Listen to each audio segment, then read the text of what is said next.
उत्कल विश्वविद्यालय उत्तेजना देखा मिलता एवं भीम आर्मी संगठन जे मुख्य रही चंद्रशेखर आजाद सहित अधिक आलोचना कर प्रतिनिधि श्रीमात विक्षोभ बेले गणमाध्यम प्रतिनिधि गाड़ी भांगी बाणीविहार छात्र जय भीम छात्र संगठन कर्मी को गिरफ दाबी करा घटना 8 जन छात्र आहत होते ये सब भितर भीम जे मुख्य रही चंद्रशेखर आजाद सहित अधिक आलोचना कर श्रीमा सतपथी आज उत्कल यूनिवर्सिटी रे एक बहुत बड़ गंडगोलर परिस्थिति होता भीम आर्मी को विरोध करथिले किछि छात्र जहाँ को कहा जाउछि किछि छात्र मध्य थिले किछि अणछात्र मध्य रहिथिले तेबे ए सबु भितरे जदि गोटे कथा देखिबा आम सहित आज रहिचंती नागिना सांसद तथा दलित नेता चंद्रशेखर आजाद रहिचंती तांको सहित सीधा सड़क कथा आबा कोन रहितला घटना केमिति से ओडिशा आसी के अनुभव करचंती से बाबत रे जानिबा।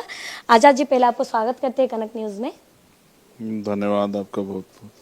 कैसे लग रहा है उड़ीसा में आकर? नहीं, उड़ीसा में अच्छा लग रहा है, लेकिन आपके दलित नेता कहने से बुरा लग रहा है, क्योंकि ये तो जाति व्यवस्था और ये सब चीज जो है मीडिया के ब्रेन में भी इस तरह घुसी हुई है कि वो इंसान को उसके जाति और उसके वर्ग से ही पहचानते हैं, उसके कर्म से नहीं पहचानते। तो ठीक है, खैर हमें तो ये झेलना ही इस देश में सदियों से झेला जा रहा है, इसमें तो कोई, लेकिन अपना विरोध दर्ज कराना हमारी जिम्मेदारी है। मैं बहुजन समाज का काम करता हूँ और अंतिम व्यक्ति के लिए भी लड़ता हूँ। मैं किसी की जाति नहीं देखता जब उसके लिए लड़ाई लड़ता हूँ। बाकी मीडिया मुझे किसी भी पैमाने में रखना चाहे, वो दलित नेता कहे या उससे भी छोटा जाति का नेता कह दे, तो इससे मुझे फर्क नहीं पड़ता।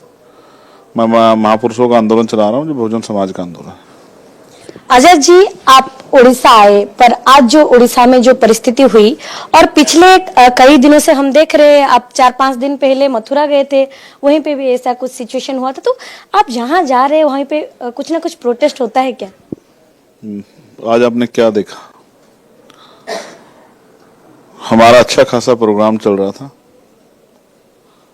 मैं नहीं जानता वो लोग कौन है, वो जबरदस्ती कार्यक्रम में घुस रहे थे।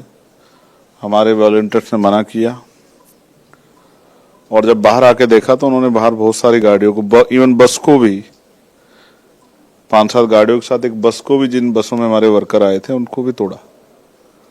तो ये जो सुनियोजित हमले हो रहे हैं, ये एक सोचा समझी साजिश है और ये हमारी हिम्मत तोड़ने की साजिश है।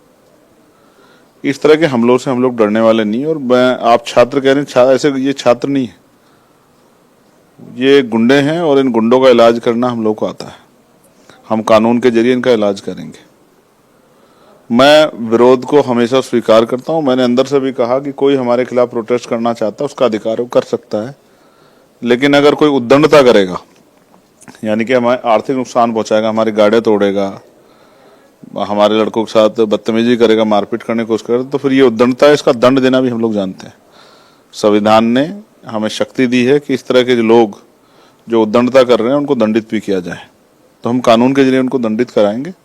मेरे डीजीपी से भी और मेरे यहाँ के कमिश्नर से भी और क्षेत्र के डीसीपी, सब लोगों से, अधिकारियों से बात हुई है और उन्होंने मुझे विश्वास दिलाया है कि ये घटना करने वाले उन सब लोगों पर वो कार्रवाई करेंगे। और मुझे उम्मीद है कि उड़ीसा सरकार राजधर्म निभाएगी। अगर वो सरकार पोषित गुंडे नहीं है तो उन पर कार्रवाई करेगी, और सरकार पोषित गुंडे है तो सरकार की मर्जी है कि वो संविधान से ऊपर होकर उन पर कार्रवाई नहीं करना चाहती तो फिर कोई बात नहीं, समय बदलता रहता है। हम लोग तो इन हमलों से डरने वाले नहीं है, लेकिन हम लोग उनके खिलाफ FIR कराएंगे, हमारे प्रदेश अध्यक्ष जी, और उन पर कार्रवाई हो ऐसी भी हम लोग लगातार जो है मांग करेंगे। क्यों घटी ऐसी घटना? मुझे तो नहीं पता, पुलिस इन्वेस्टिगेशन करके बता दे। हम तो संवैधानिक दायरे में अपनी बात रख रहे थे और हमें जानकारी भी नहीं। मैं आज सुबह यहाँ पहुंचा हूँ। कुछ देख रहे हैं हम कि एक ट्रेंड बन गया है, एक ट्रेंड सा बन गया है कि कहीं कोई नेता अगर जा रहा है तो कुछ छात्र ऐसे बोलते हैं कि हम छात्र संगठन से बिलोंग करते हैं, और ऐसे ही ट्रेंड से ये विरोध होता जा रहा है। क्या मकसद हो सकता है ऐसे विरोधों का? कौन से छात्र संगठन से क्या है, क्या आप जानती हैं इनको? हम तो नहीं जानते। अगर ये गुंडे मुझे पता होता कौन से छात्र संगठन के हैं तो फिर मैं इनको, मुझे पता होता कि वो छात्र हैं, मैं फिर आपसे कहूंगा कि ये किसी छात्र संगठन के लोग नहीं है, ये गुंडे हैं जो वैलेंटाइन डे के दिन आ जाते हैं और आके भाई बहन जा रहे होते हैं उनको मारपीट करते हैं, कोई बेटा बेटी जा रहे हैं उनको मारपीट करते हैं, उनकी वीडियो बनाते हैं, उनको अपमानित करते हैं। इनको ठेका किसने दिया है? कि कहीं जाके प्रोटेस्ट करें। किसी को प्रोटेस्ट करना है तो अपनी बात रखे। तो ऐसे गुंडों जैसा व्यवहार करने वाले ना छात्र होते, हम भी छात्र रहे। हमने इन्होंने तो शायद आंदोलन देखे भी, हमने सैकड़ों आंदोलन किए। आंदोलन का मतलब ये नहीं कि वो उद्दंडता करें, और जिसने किया है और जिसने करवाया है इसकी जांच करे पुलिस और उसको सामने लाए। जो भीम आर्मी के वर्करों का मनोबल गिराने के लिए ऐसा करेगा, क्योंकि भीम आर्मी के लोग बड़े पैमाने पे देश में जो अन्याय हो रहा है उन पक्षों को न्याय दिलाने का काम करते हैं जिनके साथ अन्याय हो रहा है। ये सोची समझी साजिश इसलिए कि इस अन्याय को ये अन्याय जारी रहे और इस अन्याय के खिलाफ आवाज ना उठे। लेकिन ये तो आवाज उठनी है। हमारी टीम यहाँ मजबूत है और हम किसी भी उद्दंडी को जवाब दे सकते हैं। आज आप ओडिशा में आए, आपका कन्वोकेशन भी था, कैसा रहा कन्वोकेशन? बहुत अच्छा रहा। जितनी उम्मीद थी उससे ज्यादा प्यार मिला। मैं यहाँ की प्रदेश की और सभी जिलों की टीम को बधाई दूंगा कि उन्होंने बहुत मेहनत की। जिस संख्या को बड़े बड़े पार्टी के लोग बड़े बड़े पैसे साधनों से नहीं भर पाते, हमारे कार्यकर्ताओं ने मनोबल करके मेहनत करके उन संख्या को जुटाया। और 2 घंटे मैंने अपनी बात रखी, बड़े अनुशासन में सब लोगों को सुना। उसमें महिलाएं भी थी, बेटियां भी थी, नौजवान लड़के भी थे और सीनियर जिम्मेदार पढ़े लिखे बुद्धिजीवी साथी भी थे। 2-2.5 घंटे मेरी उनसे चर्चा हुई और सब लोग सहमत हैं। उन्होंने मुझे इसलिए बुलाया कि वो चाहते हैं कि भीम आर्मी में 7-8 साल से उन्होंने उसको भीम आर्मी बहुत मजबूत किया है, लेकिन वो वोट भी देते हैं। यहाँ SC/ST की जो आबादी, उस आबादी के आधार पर आरक्षण कहाँ मिल रहा है। यहाँ हायर एजुकेशन में 20% जो है अवसर मिल रहे हैं हमें। पिछड़े वर्ग को तो वो भी नहीं मिल रहे। पिछड़े वर्ग की आबादी यहाँ 54% है। उनको क्या मिला है? उनको मिला है 11.25% रिजर्वेशन, और हायर एजुकेशन में वो भी नहीं। आप देखो कोई पूछने वाला नहीं। SC/ST आयोग नहीं है यहाँ OBC आयोग नहीं है, अल्पसंख्यक आयोग नहीं। क्या ये कॉन्स्टिट्यूशन बॉडी बनाने का कोई यहाँ की सरकार का उद्देश्य नहीं है क्या? तो ऐसा लगता है कि यहाँ की सरकार कहीं और जी रही। यहाँ 6% जिनकी संख्या, उनको 10% आरक्षण मिल रहा है EWS के जरिए। लेकिन यहाँ पिछड़े वर्ग के लोगों को 27 की जगह जो कॉन्स्टिट्यूशनल है उसकी जगह 11% आरक्षण मिल रहा है।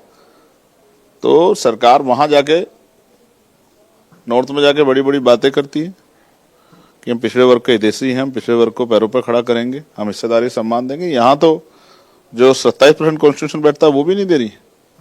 और शेड्यूल कास्ट, शेड्यूल ट्राइब को, शेड्यूल कास्ट की आबादी यहाँ 17% है, शेड्यूल ट्राइब की 23% और आरक्षण मिला 38% टोटल।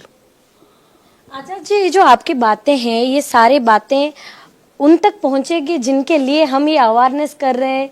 क्या उन तक पहुंचेगी और वो लोग ये अवेयरनेस को अपने काम के लगाएंगे, काम में लगाएंगे ये सब? देखिए, पहली बात यह है कि आपके चैनल के माध्यम से ये बात उन तक पहुंचेगी, आपके दर्शकों के माध्यम से। मेरा चेहरा जब वो देखेंगे वीडियो में तो जरूर सोचेंगे कि भाई हमारा आदमी बैठ के कुछ बोल रहा है तो हमें सुनना चाहिए क्या कह रहा है, उड़ीसा के लोग। लेकिन आज का जो कार्यक्रम हुआ और सभी जिलों से जो लोग आए हैं उनको जिस तरह से समझाया गया है, वो भी तैयार हुए, वो जाके गली गली गांव-गांव जो जाके जो है बूथ पे, सेक्टर पे, विधानसभा प्रचार करेंगे। तो जाएगी बात, ऐसा नहीं ये बात नहीं जाएगी, बात जाएगी। ये इलेक्ट्रॉनिक मीडिया का जमाना है, ये डिजिटल टाइम है। इसमें मैं यहाँ बैठ के कुछ कह रहा हूँ, विदेश में बैठे लोग उसको सुन सकते हैं। तो जाएगी, उनकी समझ में आ जाएगी। जिस दिन समझ में आ जाएगी उस दिन फिर 94% लोग हाथ नहीं फैलाएंगे। यहाँ 94% लोग अपनी राजनीतिक शक्ति बना के राजकाज में अपने आप को स्थापित करेंगे और अपने जीवन में बदलाव करेंगे। कई सारे लड़कों को हम देख रहे हैं जो सोशल मीडिया में एक्टिव भी है यहाँ के, वो सब रावण लगा रहे हैं आपको देख के, आपको फॉलो करके। मैंने नहीं लगाया है, लेकिन जिसको लगाना है वो जो भी नाम लगाना है वो लगाए, लेकिन उनका आचरण अच्छा होना चाहिए, मैं ये चाहता हूँ। और मैं फिर आपसे कहूँगा, मेरा धर्म, मेरा कर्म संविधान है और मैं संविधान के आधार पर कार्य करता हूँ। उड़ीसा के हालत कुछ सुधरेगी? जो जैसा आपने बताया, यहाँ पावर में आएगी तो सुधरेगी। कब आएगी? मेहनत करेंगे, जल्दी आएगी। हम देखेंगे 2029 में कुछ, 2029 में कुछ देखेंगे। मैं आप जैसे आप अपना हाथ दिखाओ, मैं वो बाबा टाइप आदमी नहीं जो लकीरें देख के बता दूं कि आपके साथ में क्या होगा। तो मैं ये तो कर्म के आधार पर, जैसे यहाँ की टीम मेहनत करेगी वैसा यहाँ फल मिलेगा। ग्राउंड रियलिटी क्या है 2029 के लिए? कुछ अब चुनावी प्रस्तुत बहुत दूर है 2029, अभी 2025 स्टार्ट हुआ है। अभी तो हम लोग यहाँ बीज लगाएंगे, धीरे धीरे बीज जो है वृक्ष का रूप भी लेगा। मैं मेहनत पे भरोसा रखता हूँ, फल पे भरोसा नहीं रखता। मेहनत जैसी होगी वैसा फल भी मिलेगा। आजाद समाज पार्टी यहाँ मजबूत विकल्प बनेगी, ऐसा मुझे विश्वास है। बीएसपी के साथ है कि अब अलग अलग? नहीं, हमारा अपना दल है और अपना दल अपनी वैचारिक पृष्ठभूमि में हम लोग काम करेंगे। निहाती आमे कथा होउथिले वर्तमान आजाद समाजवादी पार्टी ओडिसा रे केमिति आगो को आगेइबो सेथिपाई चंद्रशेखर आजाद प्रस्तुत अछंती एवं आगो को से बीज बुणी सारिछंती बा मंजी लगेई सारिछंती बिहन लगेई सारिछंती आगो को गछ मध्य उठिबो बोली से कहिछंती एवं आगो को देखिबा को बाकी रहिला जे आजाद समाजवादी पार्टी ओडिसा रे केते आगो को जाउछि एवं चंद्रशेखर आजाद कर जो वार्ता रहिछि प्रकृत रे तृणमूल स्तर रे लोकन को पाखरे पहुंचुछि कि नाही। भुवनेश्वर वीडियो जर्नलिस्ट रश्मि रंजन का सह श्रीमा सतपथी, कनक न्यूज।